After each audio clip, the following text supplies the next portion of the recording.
Assalamualaikum warahmatullahi wabarakatuh. Bertemu lagi di FMI Channel. Sesuai dengan janji saya, alhamdulillah di sebelah saya sudah ada Pak Adik Setia, Pimpro ya Pak, dari Deputi Pimpro dari TLKJ Pak. Iya. Dari TLKJ. Dan kita harus apresiasi dulu nih karena beliau mau untuk diwawancara, dan juga ini semua pertanyaan dari penonton, dari sobat keluarga penonton setia dari FMI Channel sudah saya rangkum dan sekarang tinggal didengarkan aja ya jawaban-jawabannya. Dan jangan lupa nih dukung FMI Channel dengan menekan tombol subscribe dan juga like video ini jika suka ya. Baik Pak Adik Setia, apa kabar pagi hari ini? Alhamdulillah baik. Alhamdulillah, ya. Jadi kita ada beberapa pertanyaan nih Pak ya. Oke. Dari penonton dan juga mungkin sebenarnya pengguna jalan Pak, yang sudah menggunakan jalur tol Cijago 1, tol Cijago 2, dan juga mungkin sekitar tol Jabodetabek. Nah, kita mulai dulu dari pertanyaan pertama ya Pak. Oke.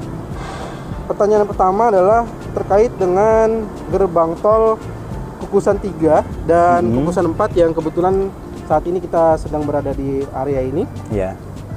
Kira-kira seperti apa sih? Apakah nantinya ini akan digunakan atau seperti apa kira-kira untuk penggunaannya Pak? Iya. Jadi kalau untuk gerbang tol Kukusan 3 dan Kukusan 4 itu penggunaannya itu lagi diproses pengkajian dengan tim BPJT. Nah, ini tergantung dari sistem yang akan diterapkan. Kalau nanti sistemnya terbuka, existing, nah itu nanti gerbang tol Kukusan 3 dan 4 itu tidak kita gunakan. Tapi infrastrukturnya nanti akan kita alihkan, mungkin kita akan pasang kamera CCTV dan sebagainya. Ketika nanti pemerintah akan menentukan sistemnya menjadi sistem tertutup dan terintegrasi, nah itu nanti gerbang tol Kukusan 3 dan Kukusan 4 akan dipasang peralatan tol, nanti akan berfungsi. Jadi ini sebenarnya kita masih menunggu kajian, kami lagi berproses dengan tim BPJT dan Bina Marga untuk penentuan sistem transaksi yang akan diberlakukan nanti. Gitu. Jadi ini sebenarnya juga pertanyaan karena beberapa temuan mungkin para pengguna jalan tol di ruas tol lain juga sebenarnya ada yang seperti ini ya Pak ya. Iya betul. Jadi itu bukannya suatu keisengan ya, tapi memang tadi seperti dijelaskan oleh Pak Adik Setia bahwa semua itu ada proses dan ada regulasi terutama di pemerintah ya Pak. Iya betul ya. Jadi mengikuti ya Pak ya. Mengikuti, kita termasuk mengikuti. Diminta untuk membangun ini pun regulasi dari sana Pak. Iya, jadi dulu di RTA kita itu sudah ada desainnya, gerbang di setiap on off ramp, nah itu harus kita bangun. Rencana apa RTA itu? RTA itu rencana teknik akhir, ya, yang disetujui oleh Kementerian PUPR. Siap. Nah jadi itu ya, mudah-mudahan sudah jelas nih, karena itu menurut saya jawabannya sudah sangat jelas sekali. Kita akan ke pertanyaan berikutnya, yaitu pertanyaan yang kedua. Nah ini kita kan bicara sudah konstruksi yang bisa dikatakan sebenarnya sudah selesai semua ya Pak? Iya, untuk yang 3A ya. Untuk yang 3A ya, jadi supaya nggak salah juga nih. 3A itu adalah Kukusan Krukut ya, menyambungkan tol Cijago 3 dengan tol Depok Antasari ya, di Simpang Susun Krukut. Nah kira-kira setelah konstruksinya selesai, tahapan apa sih Pak sampai nanti misalkan nanti ada ULF dan seterusnya gitu Pak? Oke. Ketika konstruksi dinyatakan 100%, nanti biasanya kontraktor itu akan bersurat ke kami untuk mengajukan yang namanya PHO, Provisional Handover. Nah, setelah proses PHO, nanti akan ada tim independen sendiri dari kami, nanti akan mengecek terkait dengan defect list, kerusakan-kerusakan baik minor maupun major yang ditemukan oleh tim panitia PHO. Nah, setelah itu kami beri waktu ke kontraktor untuk melakukan perbaikan. Untuk melakukan perbaikan hasil temuan defect list yang biasanya waktunya sekitar 1 minggu sampai 2 minggu lah. Nah, saat ini sih kontraktor sih secara fisik sudah hampir selesai perbaikan yang minor-minor. Nah, selanjutnya baru nanti dari TLKJ atau dari kami bersurat ke PUPR, ke Dir JBH untuk melakukan pengujian uji layak fungsi. Nah, setelah itu baru nanti tim dari Kementerian PUPR, kemudian Korlantas dan sebagainya akan turun ke lapangan untuk ngecek bareng semua terkait dengan hasil pekerjaan Cijago seksi 3A. Jadi kurang lebih tahapan-tahapannya itu ya? Ya. Sudah jelas nih mudah-mudahan nih dari penonton, dari pengguna jalan tol yang kira-kira kayaknya udah pada nggak sabar sih. Udah nggak sabar nih udah mau nyobain ini ya. Oke. Itu kira-kira nanti untuk penjelasan WLF tahan dulu karena ada pertanyaannya terkait hal itu. Lalu kita ke yang berikutnya dulu. Nah ini ada pertanyaan dari pengguna jalan tol Cijago nih Pak. Karena melihat Cijago 3 mungkin dari hasil tangkapan drone ya. Itu melihat situasinya sudah terpasang lampu penerangan jalan, tapi Cijago 1 dan 2 ini belum gitu ya. Oke. Mereka bertanya kira-kira kapan nih mungkin Cijago 1 dan 2 mendapatkan kesempatan. Jadi prinsipnya dulu nih, kalau kriteria desain tol Cijago ini kan sebenarnya kriteria luar kota. Jadi kewajiban pemasangan PJU di seluruh main road ini sebenarnya tidak wajib. Dia wajibnya ada di setiap simpang susun aja. Nah, terkait dengan seksi 1-2 yang belum terpasang PJU, rencananya memang manajemen akan pasang. Tapi kami masih fokus terhadap penyelesaian seksi 3 terlebih dahulu dan ada rencana beautifikasi program dari pemerintah. Jadi beautifikasi itu terkait dengan pengecatan barrier, kemudian landscape yang penghijauan, dan ada beberapa lain juga yang perlu kita perhatikan. Nah, ini kita coba fokusnya ke situ dulu. Setelah ini sudah selesai, nah nanti baru program kita adalah pemasangan PJU di seksi 1 dan 2. Estimasinya sekitar 2023 pertengahan lah estimasinya. Iya. Kemudian sabar ya, pengguna jalan tol Cijago nih. Sabar dulu, karena seperti tadi disampaikan oleh Pak Dextia, nanti akan dilakukan. Oke, kita berlanjut ke pertanyaan berikutnya.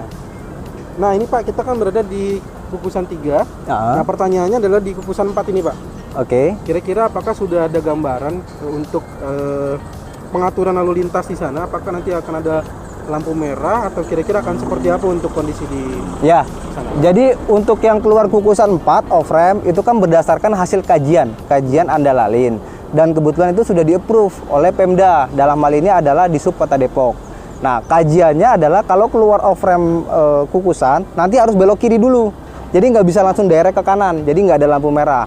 Jadi belok ke kiri dulu, orang kalau misalnya mau ke arah Depok atau lanjut masuk tol misalnya ke arah Bogor, itu muter nanti di existing yang sekarang. Nah, begitu muter nanti bisa langsung direct masuk ke tol. Itu udah ada gambarannya? Sudah di-approve juga hasil AMDA lalinnya. Oke.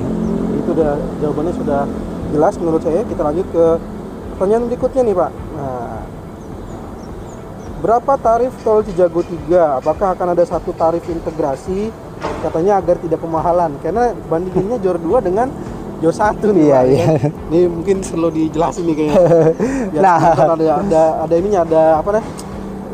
Pengetahuannya lah, ya, informasinya lah. Ya. Gimana Pak? Terkait dengan penentuan tarif itu ditentukan oleh pemerintah, tapi tentunya dengan kajian-kajian teknis lah. Jadi banyak indikator yang menentukan bahwa ini kira-kira tarifnya berapa.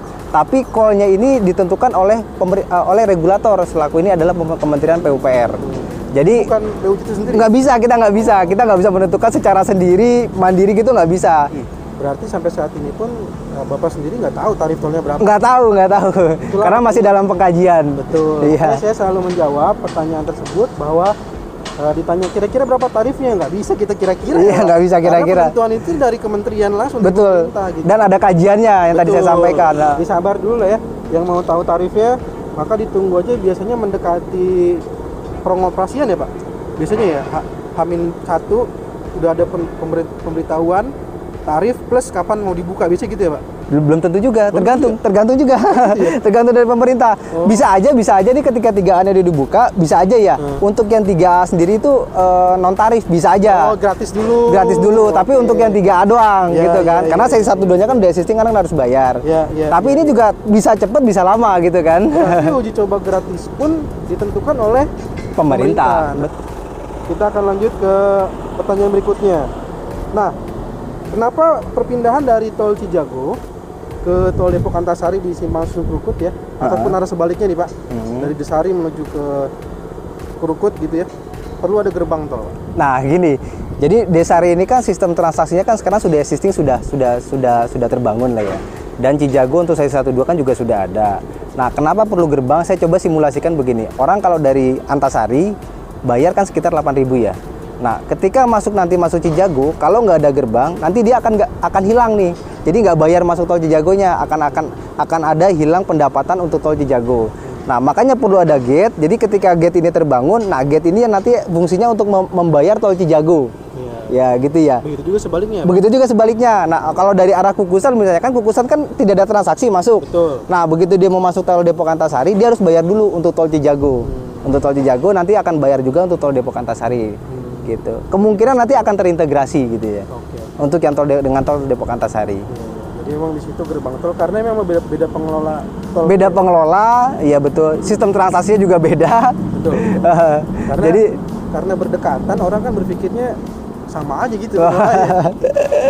Iya, operatornya beda, operatornya. Masih ada penonton mungkin yang masih berpikir bahwa pengelola Cijago dan Desari itu sama, Pak. Jadi mungkin juga sekalian kita memberikan informasi ya, Pak ya. Oke. Masyarakat, ke pengguna jalan tol bahwa memang jalan tol ini berbeda pengelola tol ya, Pak. Iya, betul beda. Nah, di sini dikelola oleh TLKJ ya, Pak. TLKJ. Oke, kita lanjut ke pertanyaan berikutnya, yaitu tentang saluran air nih, Pak. Karena tanggapan dari drone mungkin ada beberapa penonton yang melihat ada beberapa masih tanah-tanah di saluran air, Pak. Iya. Kira-kira seperti apa? Kalau pekerjaan saluran air itu kan sebenarnya banyak sedimen ya. Iya. Nah, itu sebenarnya masuk ke kegiatan ya untuk penyempurnaan kita lah, pekerjaan penyempurnaan. Finishing. Nah, ini sebenarnya kita sudah lakukan pekerjaan pengerukan sedimen, tapi karena hujan, namanya rounding kan pasti ada aja nih tanah yang ke bawah segala macam. Nah, itu kita perbaiki lagi. Nah, ini memang saat ini kalaupun masih ditemukan ada lumpur di saluran drainase, itu sebenarnya sebelumnya udah kita bersihkan. Tapi karena hujan, kegerus sedikit, nah ini kita bersihkan lagi, sekaligus roundingnya kita bereskan lagi, kita rapikan lagi. Jadi memang ini masih tahap penyempurnaan ya. Jadi finishing. Pada intinya sebenarnya semua tuh tetap dikerjakan ya, Pak? Dikerjakan. Nah, itu yang perlu diketahui. Terus, nah ini ada titipan dari mungkin pemilik rumah yang di Limo nih, Pak. Kapan kira-kira penyelesaian lahan di Krukut Cinere selesai? Kira-kira ada berapa lahan lagi sih, Pak, yang belum selesai mungkin ya? Kalau presentasinya saat ini tuh sekitar 94 kalau nggak salah ya, sekitar 94%. Jadi memang ada sekitar 6% yang memang majornya itu ada di Limo. Jadi memang 6% itu kalau bisa dibilang 90%-nya lah ada di Limo. Terkait dengan target sebenarnya dari kami, dari BUJT TLKJ itu kami targetkan sih di Desember ini. Desember itu estimasi sampai keluar yang namanya kan SPP ya. SPP itu kayak surat perintah pembayaran lah, kira-kira begitu.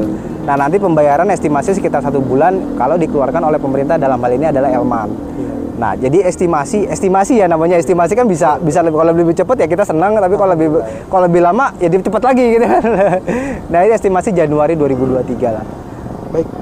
Oke, kita ke pertanyaan berikutnya. Ini jalan. Nah, terkait dengan jalan, Pak. Kenapa jalan tolnya rigid? Katanya bisa bikin ban botak katanya. Gimana ya, Pak? Bener nggak? Apa bener jalan rigid ini bisa bikin ban botak?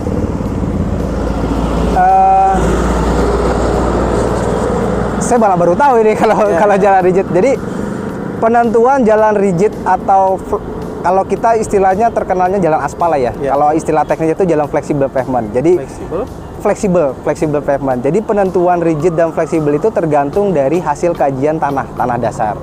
Jadi kita nggak serta-merta, tol ini harus rigid gitu. Jadi ada kajiannya. Nah, kira-kira pendekatannya gini. Jalan ini kan ada hitungan end settlement-nya selama 10 tahun. Jadi kalau lebih dari 10 cm selama 10 tahun, itu kita harus pakai fleksibel. Karena fleksibel itu kan ketika ada penurunan, dia bisa ngejas gitu ya. Nah, makanya itu harus fleksibel. Tapi kalau lebih dari 10 cm, kita paksakan pakai rigid, patah. Umurnya nggak lama. Nah, biasanya hasil end settlement-nya kalau kurang dari 10 cm selama 10 tahun, kita pakai rigid. Nah, itu kira-kira penentuan kami kenapa harus rigid, kenapa harus pakai fleksibel. Terkait dengan umur ban, setahu saya ban itu umurnya lebih cepat kalau pakai flexible pavement, setahu saya. Karena kan dia ada adjustment kan ketika dilindas kendaraan. Nah, itu ada, kalau ekstrimnya itu ada adjustment aspalnya sehingga mengurangi umur dari ban itu sendiri. Setahu saya ya. Jadi sebenarnya kalau rigid dari umur ban itu lebih bagus kalau dari umur ban. Sebenarnya rigid itu juga kalau tidak salah lebih lama ya, Pak, untuk 10-15 tahun ya harusnya bisa kuat ya. Kalau berdasarkan umur rencana yang kita rencanakan itu kan ada dari ASTO, dari DMP itu sekitar 20 tahun umur jalan. Nanti kalau setelah 20 tahun apakah penggantian rigid atau nanti akan diaspal? Overlay. Iya, nanti overlay. Nah, kalau memang udah sesuai dengan umurnya overlay, nanti kita scrap, fill, kita overlay lagi. Gitu. Overlay itu biasanya bentuknya apa, Pak? Kalau overlay cuma kalau istilah umumnya itu kita aspal aja atasnya. Oh, jadi nggak seperti konstruksi aspal yang dari awal gitu ya? Enggak, itu kan ada atasnya doang, ACWC doang. Kalau teknisnya tuh ACWC, wearing doang lah. Atasnya aja. Itu teknis banget ya. Itu teknis banget. Tapi yang jelas nantinya pun akan diaspal. Ada periodiknya, betul. Gitu ya. Iya. Jadi seperti beberapa ruas tol lain juga ada periodiknya. Nanti ada mungkin siapa tahu kayak sebutannya perawatan kali ya Pak? Iya, itu masuk ke perawatan. Karena saya lihat juga tulisnya di beberapa titik sudah mulai ada overlay itu. Iya betul, itu biasanya sih setiap 5 tahun deh kalau jalan tol baru ya. Iya. Bisa 3 tahun, bisa 4 tahun. Nah ini tergantung dari kondisi jalan juga nih. Kondisi jalannya Kalau bagus ya ngapain kita overlay kan? Ya, tapi kalau udah ada penurunan kualitas, nah itu berarti perlu kita overlay. Dan itu baik lagi adalah untuk ke pengguna jalan tol ya Pak. Pastinya orientasinya terhadap kebutuhan pengguna jalan tol. Baik, kita lanjut ke rencana uji layak fungsi nih Pak. Ya. Terkait dengan rencana uji layak fungsi dan apa sih uji layak fungsi itu? Kan tadi udah sempat di Oke. di awal ya Pak ya. Kita potong. Nah ini pertanyaannya nih. Apa itu uji layak fungsi dan kira-kira mekanisme seperti apa? Siapa saja dan bagaimana Pak? Iya. Jadi yang melaksanakan uji layak fungsi ini tadi yang sudah saya sampaikan, yang pertama adalah Kementerian PUPR. Kementerian PUPR itu bisa yang pertama ada dari Dirjen Bina Marga, terus BPJT. Nah, kemudian ada lagi dari Kementerian Perhubungan. Dalam hal ini adalah Perhubungan Darat. Nah, Perhubungan Darat ini ngeceknya terkait dengan kualitas dari hasil rambu yang kita kerjakan. Jadi kalau rambu ini kan sebenarnya ada warnanya ya, ada warna hitam, warna merah, warna putih backgroundnya. Nah itu ada tesnya, ada tes reflektivitas. Nah kemudian marka ini juga ada tesnya juga nih, ada tesnya. Jadi nanti dites apakah sesuai standar atau enggak. Nah terus kemudian biasanya tim dari Korlantas juga datang untuk ngecek terkait dengan general aja sih, perambuan dan sebagainya. Nah dari Pemda juga ngecek terkait dengan implementasi dari hasil Amdalalin. Kan Amdalalin itu kan dikeluarkan oleh Pemda Depok ya. Nah nanti dia akan ngecek, oh ini rambu ini udah dipasang, oh flow-nya udah benar, yang tadi keluar kukusan tadi ke kiri dulu. Nah itu nanti akan ngecek gitu. Kira-kira begitu. Nah kapan kira-kira? Apa udah ada informasi mungkin Pak yang bisa disampaikan ke penonton? Jadwalnya sekitar tanggal 12 Desember minggu depan. Jadi kita meeting dulu by Zoom online. Nah nanti tanggal 14 akan ada turun ke lapangan, set visit. Nah itu nanti akan cek nih, nanti kalau nggak salah sih ada 3 tim ya. Yang pertama mengecek terkait dengan kesiapan administrasi, jadi terkait dengan hasil tes yang kita lakukan secara independen. Terus yang kedua terkait dengan tim yang kedua itu terkait dengan hasil kualitas jalannya. Kan ada misalnya ada saluran dan sebagainya yang perlu dicek, itu tim 2. Terus yang tim ketiga terkait dengan audit keselamatan dari jalan tol ini sendiri. Guardrail, signing, apakah sudah sesuai dengan yang sudah di approve oleh Kementerian Perhubungan. Nah itu akan dicek tuh secara detail tuh. Termasuk hasil kualitasnya tadi, dicek tuh reflektivitasnya dapat atau enggak. Termasuk PJU juga. PJU itu nanti dicek lumensnya berapa, apakah sesuai dengan standar atau enggak. Itu akan dicek semua. Ada standar semua? Ada semua, ada standarnya. Nggak sembarangan pilih lampu ya Pak? Nggak bisa. Kalau nggak sesuai standar ya kita bongkar, kita ganti. Harus sesuai dengan standar. Jadi memang ketat ini untuk uji layak fungsi. Jadi ada SOP-nya? Ada SOP-nya, betul. Jadi kalau WLF tadi kurang lebih dari tanggal 12 sampai 14-an ya Pak? Iya, 14-an. Kalau untuk peresmian sendiri biasanya diajukan oleh BUJT juga atau dari pemerintah Pak? Oh itu call-nya pemerintah. Pemerintah. Ya? Berarti kita semua menunggu informasi. Iya, betul. Pemerintah terkait dengan kapan kira-kira peresmian, kapankah itu kapankah akan digratiskan mungkin ya? Iya. Diuji coba gratis itu juga termasuk dari pemerintah call-nya. Ya. Jadi kita sabar dulu, kita menunggu pemerintah karena semuanya juga saya pikir sudah bekerja keras. Yeah. Dan terkait dengan sudah kerja keras ini Pak, siapa sih Pak kontraktor nih? Mungkin banyak yang belum tahu nih. Iya. Kontraktornya siapa yang udah bekerja keras? Oke.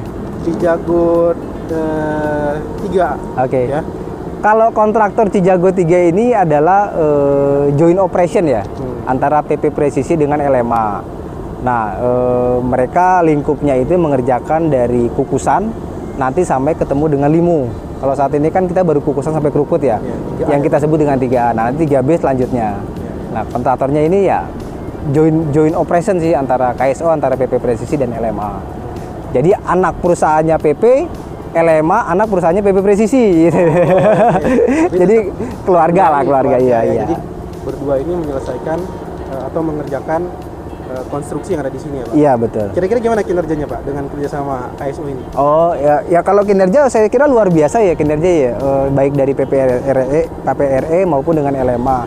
Karena waktu kita kerja di bulan Juni 2021 itu kan kalau nggak salah progres tanah itu baru 60%. Nah ini kan luar biasa nih dengan dengan kita harus mulai kerjaan struktur pertama karena tanahnya belum bebas dengan segala akses keterbatasan mobilisasi. Nah ini kan tentu ada upaya-upaya atau inovasi yang perlu dilakukan oleh kontraktor dan itu sudah jalan gitu dan luar biasa. Saya sangat apresiasi lah terhadap kinerja kontraktor gitu. Dan memang kalau saya pribadi juga selama saya memantau ya Pak ya, itu luar biasa sekali. Bahkan dari warga pun menyampaikan kadang-kadang agak ini juga sampai malam hari ya. Dengar suara mesin itu sampai malam hari, jadi memang luar biasa lah. Jadi kami memang mohon maaf karena karena dikejar target juga dan ini juga sebenarnya kan kami kerja keras ini untuk masyarakat sekitar juga kan. Nah untuk menyelesaikan proyek seksi 3A ini ya jadi ya kami harus bekerja sampai malam gitu kan. Berhenti itu cuma gara-gara hujan dong ya Mas? Iya, kalau hujan udah nggak bisa. Itu pekerjaan tanah. Ya, kalau pekerjaan rigid kita masih bisa lanjut. Ya, kita bisa pasang terpal kan atasnya kan. Jadi hujan itu nggak ada alasan sebenarnya. Ya. Untuk pekerjaan tanah doang yang... Pekerjaan tanah memang nggak bisa karena cara teknis sudah nggak bisa dilakukan pekerjaan tanah. Iya, kualitasnya nggak dapat. CBR, kepadatan itu nggak bisa kalau pekerjaan tanah. Nah, kita tadi sudah tahu sendiri tentang kontraktornya, terus bagaimana kinerjanya. Kita pengen tahu juga ini kira-kira manfaat dari tol Cijago 3A dulu ya Pak. Ya, nanti kita baru bicara kita Cijago 3B. Oke. 3A dulu nih, manfaatnya seperti apa, koneksi yang seperti apa yang nanti akan terbuka dari operasinya Cijago 3A. Jadi memang kalau Cijago seksi 3 ini beroperasi tentunya jarak tempuh ya. Jadi kalau orang-orang kota ini kan orientasinya jarak tempuhnya yang bisa saya saving berapa menit sih gitu kan. Orang kalau ke Jakarta existing pakai Jagorawi lewat tol Jor 1 atau dalam kota kan ya bisa diestimasi sendiri kan macetnya luar biasa kan. Nah, dengan terkoneksi ini orang Bogor, orang Depok kalau mau ke Jakarta, wah ini bisa lewat sini nih. Connect langsung ke tol Depok Antasari langsung masuk Antasari. Jadi langsung bablas ke elevatornya Antasari kan. Estimasi mungkin nggak ada 45 menit kali, setengah jam kayak jadi ke Jakarta gitu kan. Karena lancar luar biasa ini kan. Konektivitasnya oke gitu. Cepat ya. Lebih cepat, jauh lebih cepat.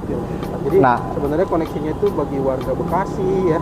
Karena kan arah Jakarta Timur yang dari arah kan pertemuan Cijago itu di Simpang Susun Cimanggis ya, Pak?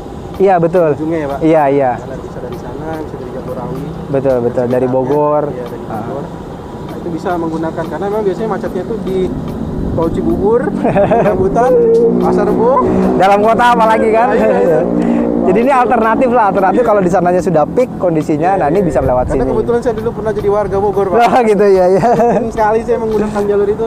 Kalau setiap jam kerja, jam pulang kerja, itu pasti saya padatnya itu di Cibubur, Rambutan, Pasar Rebo ya. Penonton juga kalau bener nggak nih ucapan saya nih ya, bisa tulis di kolom komentar juga ya. Oke. Ya, jadi itu Cijago 3A, Pak. Iya. Nah, kalau kita bicara walaupun 3B dalam proses, tapi penonton biar tahu juga. 3B, Pak, Krukut Cinere kalau sudah beroperasi. Apa manfaat yang kira-kira dari Cijago 3B? Balik lagi, orientasinya pasti waktu tempuh kan. Orang kalau mau ke Tangerang atau ke BSD gitu ya, ya bisa langsung bablas tol Serpong Cinere, kemudian langsung keluar tol BSD. Estimasi berapa menit sih paling 40 menit gitu kan. Nah, kalau ke bandara, nah itu lebih ekstrim lagi estimasi waktunya kan. Iya kan bisa kurang dari 1 jam kita ke bandara tanpa macet-macetan toh. Itu parah banget ya. Gitu. Iya. Karena di sini ada langsung. Jadi banyak yang belum tahu, Pak. Jor 2 ini kan sebenarnya koneksi langsung ya, Pak? Iya, betul. Kan langsung kan? Ya, jadi Jor 2 ini memang yang ditunggu-tunggu ini Cijago seksi 3. Iya. Jadi ketika Cijago seksi 3 ini sudah nyambung, nah warga Bogor, Depok kalau mau ke bandara atau mau ke Jakarta, nah ini bisa langsung bablas. Ya. Karena ke sisi barat ya, kalau sisi barat itu udah jadi semua. Iya. Jadi tinggal nunggu ini nih. Iya. Jadi pokoknya tuh yang udah tersambung kan dari ujung sana kan titik nolnya dari Cengkareng ya, Pak? Iya, betul. Cengkareng Kunciran Serpong Cinere. Iya. Kalau ini udah terbangun, maka bisa nyambung dengan Cimanggis Cibitung ya, Pak? Betul. Jadi pengguna jalan tol nanti akan banyak manfaatnya dari Cijago 3, baik 3A ataupun 3B. Pasti akan itu mengurai kemacetan yang di Jor 1 ya, itu di Jagorawi. Baik, Pak, ini sepertinya pertanyaan semua sudah luar biasa sekali. Terima kasih banyak nih ke Pak Dextia. Iya. Sekali lagi kita perlu apresiasi ke Pak Dextia juga nih karena sudah mau menyempatkan waktunya dan mau menjawab pertanyaan-pertanyaan dari penonton semua nih. Karena nggak semua orang mau menjawab pertanyaan dari penonton ya. Iya. Tapi karena ini berhubung juga pengguna tol di sini juga, alhamdulillah Pak Dextia berkenan untuk menjawab. Mudah-mudahan bermanfaat. Kalau suka dengan video ini jangan lupa tekan tombol like-nya dan juga subscribe untuk mendukung terus FMNI Channel. Terima kasih sudah menonton. Assalamualaikum warahmatullahi wabarakatuh. Waalaikumsalam. Terima kasih banyak Pak Dexty ya. Terima kasih banyak. Wah, ini soalnya yang mau dipakai ya. Oh iya.